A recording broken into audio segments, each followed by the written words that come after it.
আসসালামু আলাইকুম রহমতুল্লাহি অবরকাতুহ। সম্মানিত দর্শক, বিএনপির চেয়ারপারসন বেগম খালেদা জিয়া তিনি অসুস্থ এবং শুধু যেন তেন অসুস্থ নয়, বলতে গেলে জীবন মৃত্যুর সন্ধিক্ষণে বহুবার গত ৪-৫ বছর ধরে তিনি সেই সংকট মুহূর্তে জীবন মৃত্যুর সন্ধিক্ষণে তিনি পৌঁছে গিয়েছিলেন। হয়তো তকদিরের কারণে, আধুনিক চিকিৎসা সেবার কারণে কিংবা মহান আল্লাহ রাব্বুল আলামিনের যে ডিজায়ার, ইচ্ছার কারণে তিনি এখনো পর্যন্ত বেঁচে আছেন। কিন্তু ক্লিনিক্যালি যেটিকে সবল বা যেটিকে সচল বলা হয়, ওই অবস্থাটায় তিনি এখন নেই। তার পা বাঁকা হয়ে গেছে, হাতের আঙুলগুলো বাঁকা হয়ে গেছে এবং চলাফেরা করা সত্যিকার অর্থে তার জন্য কঠিন একটা বিষয়। তিনি ইতিমধ্যে একবার সেই ক্যান্টনমেন্টের একটি অনুষ্ঠানে গেছেন, কিন্তু স্পষ্টতই বোঝা যাচ্ছিল যে তার কষ্ট হয়েছে।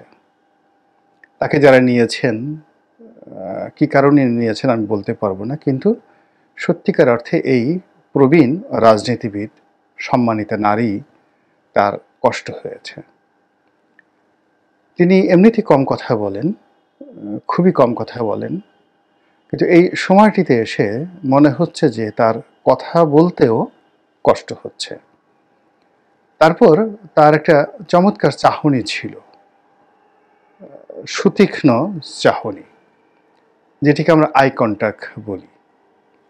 বার্ধক্যের কারণে হোক, অসুস্থতার কারণে হোক, তার চোখের যে জ্যোতি এটি ম্লান হয়ে গেছে।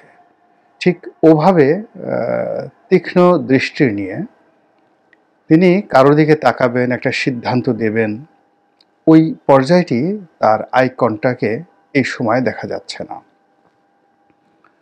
তো ঠিক এরকম যখন অবস্থা, তখন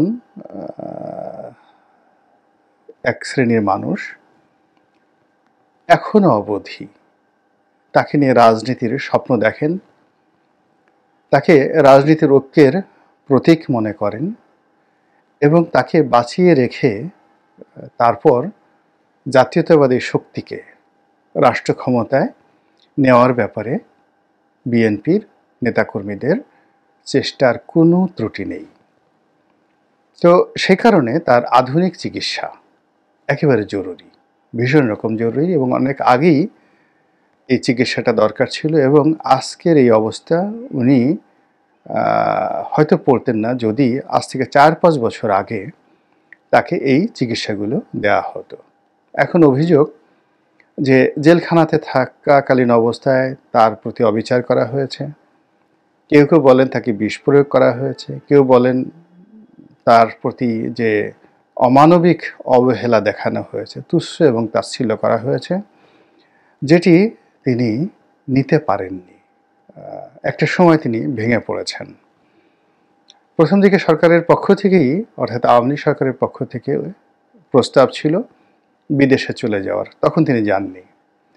প্রস্তাব ছিল জেল থেকে বের করে, অর্থাৎ তিনি যদি রাষ্ট্রপতির কাছে ক্ষমা চান বা ক্ষমা প্রার্থনা করেন, জেল থেকে বেরিয়ে তিনি সাধারণ জীবনযাপন করতে পারেন। কিন্তু তার মধ্যে যে একটা আপোষহীনতা আছে বা আপোষহীন মনোভাব ছিল, ওটি তার অসুস্থতার কারণে শেষ সময়ে এসে তিনি আসলে সিদ্ধান্ত নিজের পক্ষ থেকে নিতে পারেননি, তার পরিবার তার ব্যাপারে সিদ্ধান্ত নিয়েছে। আবার এই যে পট পরিবর্তনের পর গত ৫ মাস ধরে তিনি বাংলাদেশে আছেন, অথচ উনি যদি আগস্ট মাসের ৬ তারিখে চলে যেতেন, ৭ তারিখে চলে যেতেন, এই সময়টাতে চিকিৎসা শেষ করে তিনি আবার বাংলাদেশে ফিরতে পারতেন। আমার মাথায় ঢুকে না কারা তাকে যেতে দেয়নি বা কারা তাকে বিদেশে নেয়নি। অর্থাৎ পরিবারের পক্ষ থেকে যদি তাকে না নেওয়া হয়ে থাকে, এটিও তার প্রতি অবিচার করা হয়েছে। আর যদি রাষ্ট্র বা সরকারের পক্ষ থেকে তাকে বিদেশে যেতে না দেয়া হয় বা তালবাহানা করা হয়ে থাকে, এটা অমার্জনীয় অপরাধ, একেবারে অমার্জনীয় অপরাধ। তো যাই হোক, আমি এই ভিডিওটা করছি সোমবারে এবং মঙ্গলবার দিন অর্থাৎ আগামীকাল তিনি দেশের বাইরে যাবেন এবং এজন্য একটি এয়ার অ্যাম্বুলেন্স কাতার সরকার তাকে দিয়েছে, এভাবে আমরা জেনেছি। এবং সেই কারণে তিনি যাওয়ার বেলায় তার দলের যারা নীতি নির্ধারণী কর্তা ব্যক্তি রয়েছেন তাদের সকলের সঙ্গে তিনি বৈঠক করেছেন, কিন্তু ওগুলো আলোচনা হচ্ছে না। আলোচনা হচ্ছে যে তার সঙ্গে সেনাবাহিনী প্রধান জনাব ওয়াকারুজ্জামান তার স্ত্রীকে নিয়ে তিনি সৌজন্য সাক্ষাৎ করেছেন। তো বিএনপির পক্ষ থেকে এটাকে বলা হয়েছে কেবলই একটা সৌজন্য সাক্ষাৎ, সেনাবাহিনীর পক্ষ থেকেও ওরকমই বলা হয়েছে। কিন্তু যেহেতু এখনও রাজনীতির ময়দানে তিনি ঐক্যের প্রতীক, একটি দলের যে প্রধান অলংকারিক পদ, মানে এখানে তার জ্যেষ্ঠ পুত্র পুরো দল চালাচ্ছেন এবং ধরে নেওয়া হচ্ছে যে যদি বিএনপি ক্ষমতায় আসে তার পুত্রই হয়তো প্রধানমন্ত্রী হবেন। কিন্তু তারপরেও তাকে কেন্দ্র করে দলের মধ্যে যে আশা আছে, আকাঙ্ক্ষা আছে, এবং এখানে বেগম জিয়াপন্থী যে সকল সিনিয়র নেতৃবৃন্দ রয়েছেন তারা যে কোনো মূল্যে সরকারের এক্সিকিউটিভ প্রধান হিসেবে, দলের নির্বাহী প্রধান হিসেবে বেগম খালেদা জিয়াকেই তারা চাচ্ছেন। এবং তার জনপ্রিয়তা, তার গ্রহণযোগ্যতা এর কাছে আসলে দলের অন্য কারোরই তুলনা হতে পারে না, এনিবডি। তো যাই হোক, এখন তিনি যাচ্ছেন এবং যাওয়ার সময় যে কথাগুলো বারবার হচ্ছে যে আবার বিএনপির বিরুদ্ধে চক্রান্ত হচ্ছে, আবার এখানে -2 ফর্মুলা কাজ হচ্ছে, তারপর বেগম জিয়াকে দেশের বাইরে যদি পাঠিয়ে দেওয়া হতে পারে তাহলে খালেদা জিয়া চলে গেলেন, শেখ হাসিনা নেই, তারেক জিয়া নেই, জয় নেই। একেবারে তখন যেভাবে ঝালমুড়ি খায় ওভাবে আরাম করে ঝালমুড়ি খেতে খেতে বাংলাদেশে একটা 111-এর আদলে একটা 211 প্রতিষ্ঠিত করা যেতে পারে। তো এরকম যখন কথাবার্তা হচ্ছে, ঠিক সেই সময়টিতে যখন সেনাপ্রধান ওয়াকারুজ্জামান দেখা করলেন, তখন ওয়াকারুজ্জামান সাহেবের যারা প্রতিপক্ষ তাদের বক্তব্য হলো যে তিনি এই সময়টিতে কেন দেখা করলেন, কেন 5 মাস আগে দেখা করলেন না, কিংবা কেন ডক্টর মোহাম্মদ ইউনূস তার সঙ্গে দেখা করলেন না। সরকারের সঙ্গে কি বিএনপির এরকম সম্পর্ক যাচ্ছে, বা একজন বাংলাদেশের সাবেক প্রধানমন্ত্রী এতটা অসুস্থ অবস্থায় আছেন, সেখানে সরকার প্রধান হিসেবে ডক্টর ইউনূস যদি তার সাথে দেখা করতেন তাহলে এমন কি ক্ষতি হতো। তো তিনি দেখা না করে কেন সেখানে ওয়াকারুজ্জামান সাহেব দেখা করলেন, অথবা যে কোনোভাবে হোক রাষ্ট্রপতি এখানে আছেন জনাব শাহাবুদ্দিন চুপ্পু, কিন্তু রাষ্ট্রীয় প্রোটোকলের কথা বাদ দেন, মানবিক দৃষ্টিকোণ থেকে কিংবা বিএনপিকে যদি আপনি একটি রাজনৈতিক দল হিসেবে গুরুত্ব দেন এবং তাদের জনপ্রিয়তা, এবং এখন আওয়ামী লীগবিহীন বাংলাদেশে বিএনপি ছাড়া অন্য কেউ ক্ষমতায় আসবে এ কথা কেউ কল্পনাই করতে পারে না। তো সেক্ষেত্রে বেগম খালেদা জিয়ার সঙ্গে রাষ্ট্রপতির চুপ্পু সাহেব যদি সৌজন্য সাক্ষাৎ করতেন, তাতে গণভবন তো নেই এখন যে বঙ্গভবন, সেটির মর্যাদা বাড়ত, কোনো অংশেই কমতো না। কিন্তু সেটা হলো না। সেটা না হয়ে সেনাপ্রধান ওয়াকারুজ্জামান এখানে দেখা করতে এলেন। এখন বক্তব্য হলো যে উনি কি যে এখানে এলেন, এটা কি বেগম জিয়াকে বিদায় জানানোর জন্যে, শুভেচ্ছা জানানোর জন্য, আলবিদা জানানোর জন্য, বা তার কাছে কোনো গুরুত্বপূর্ণ মেসেজ দেওয়ার জন্য? আমি আগেই বলেছি যে তিনি এখন বার্ধক্যের এমন একটা পর্যায়ে পৌঁছে গেছেন, অসুস্থতার এমন একটা পর্যায়ে পৌঁছে গেছেন, কোনো একটা বিষয়ে স্থির সিদ্ধান্ত নেওয়া, আই কন্ট্যাক্ট করা, বা দলকে পরিচালনা করা, বা শক্ত হাতে তিনি যেভাবে রাষ্ট্র পরিচালনা করেছেন সেই জিনিসগুলো এখন তার পক্ষে সম্ভব নয়। তো কাজেই কোনো সিদ্ধান্ত নেওয়ার জন্য, কোনো সিদ্ধান্ত দেওয়ার জন্য তার কাছে সেনাপ্রধান গিয়েছেন, এটা আমার কাছে মনে হয় না। দ্বিতীয়ত, তিনি এখন যেভাবেই চিকিৎসা করা হোক না কেন, তার যে রোগগুলো রয়েছে, বালাইগুলো রয়েছে, এবং যে জটিলতাগুলো রয়েছে, এগুলো প্রায় সবই মেয়াদ উত্তীর্ণ। এবার কোনোটি একেবারে আল্লাহ রাব্বুল আলামিন যদি অলৌকিক কোনো কিছু না ঘটায়, এর কোনোটি রিগেইন করা সম্ভব নয়। আমাদের যে বাংলায় একটা গান আছে, যৌবন জোয়ার একবার আসে রে, চলে গেলে আর আসে না। তো সেই দিক থেকে তার একেবারে পরিপূর্ণ সুস্থ হয়ে এসে তিনি হাঁটবেন, প্রধানমন্ত্রী হবেন, বিএনপির কার্যালয়ে নিয়মিত বসবেন, নেতাকর্মীরা মুখরিত থাকবে তাকে নিয়ে, এটির সম্ভাবনা 1 লাখের মধ্যে 1 ভাগও নেই।